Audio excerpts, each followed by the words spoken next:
In this video, I will quickly discuss the advantages and disadvantages of Canvas free for teachers. Starting with the advantages, number one, and most importantly, it is designed to be an LMS, which means that it has all the features we want an LMS to have. We can break things down by module. We can create assignments for cadets to upload. In our case of PL100, our honor statements, welcome surveys, additional extra credit opportunities that you want to create within your sections, etc. We're able to integrate and upload our DSQs and manage cadets taking their DSQs through Canvas, other graded assignments, any kind of announcements or discussions that you have. So all the things that we could do on Blackboard, we can do at least that much, if not probably more on Canvas. Number 2 and 3 together as an advantage to Canvas free for teachers. It's easy to use. It's pretty intuitive, and anything that you can't figure out how to do yourself, you can Google it, and there's a lot of digital resources designed to help you answer questions and figure stuff out on Canvas that you might not be able to figure out yourself. Moving on to the disadvantages of Canvas free for teachers. We have to create the courses ourselves. And with PL100, the master course hopefully should alleviate any major issues or major work for individual instructors to have to create things, but we do have to build things from scratch. Number 2, and probably the biggest disadvantage, or at least the one that will cause some of the most friction, is going to be enrolling students at the section level yourself. I'll discuss that a little more in a second.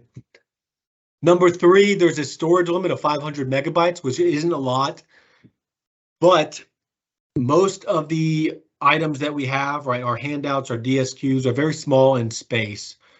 So with the master course, for example, it is well below the 500 megabyte threshold, and it has all the DSQs and all the handouts that we used in the past currently uploaded on Canvas.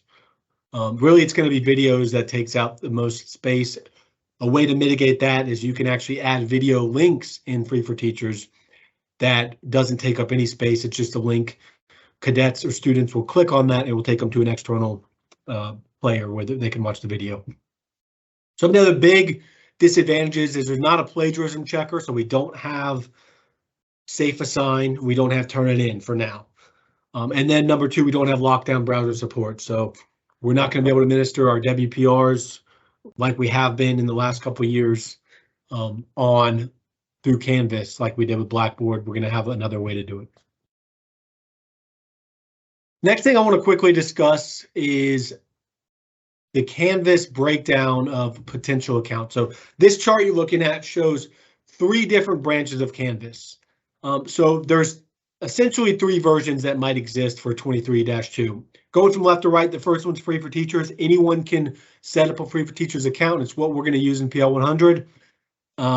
And cadets will hopefully log into their free for teachers account and attend multiple courses through it. Number 2 is what we're calling a local host. What that is West Point. West Point as an institution is going to try to establish kind of a temporary LMS local host that acts as a higher up version of free for teachers. So they want to replicate what a full Canvas permission would look like on an institutional basis, but they're going to do it locally. And then the third option to the right is full Canvas permissions. Why am I telling you all this? The main reason and the most important reason for you is going to be that your cadets might have 3 separate Canvas accounts. So for example, left to right, we have a free for teachers that we're using PL100, and there's going to be other teachers or other instructors in other courses that also have free for teachers. There might be instructors or teachers that have a local host. I don't know if that's happened or not as of right now, the 27th of December, it hasn't. But that will require a different login than a free for teachers login using the same email. And then on the far right is full Canvas permissions. So CY 105 and CY 305, as well as some of the other EECS courses, actually currently have full permission for Canvas. So their cadets will enroll in that full permission Canvas. So essentially, if I'm a cadet and I'm in a EECS course with full permissions, and I'm taking PL 100 next semester, and I'm taking, let's say, a systems engineering course that set up a local host, that is 3 different Canvas accounts that I have to manage. So that might be troublesome for cadets to get used to. Which brings me down to kind of these 3 big points to help guide us through the semester. Expect registration friction. We think that it's gonna be a little bit confusing up front, but we're gonna work through it, and we will make sure that our cadets are successful. And then additionally, anticipate storage requirements.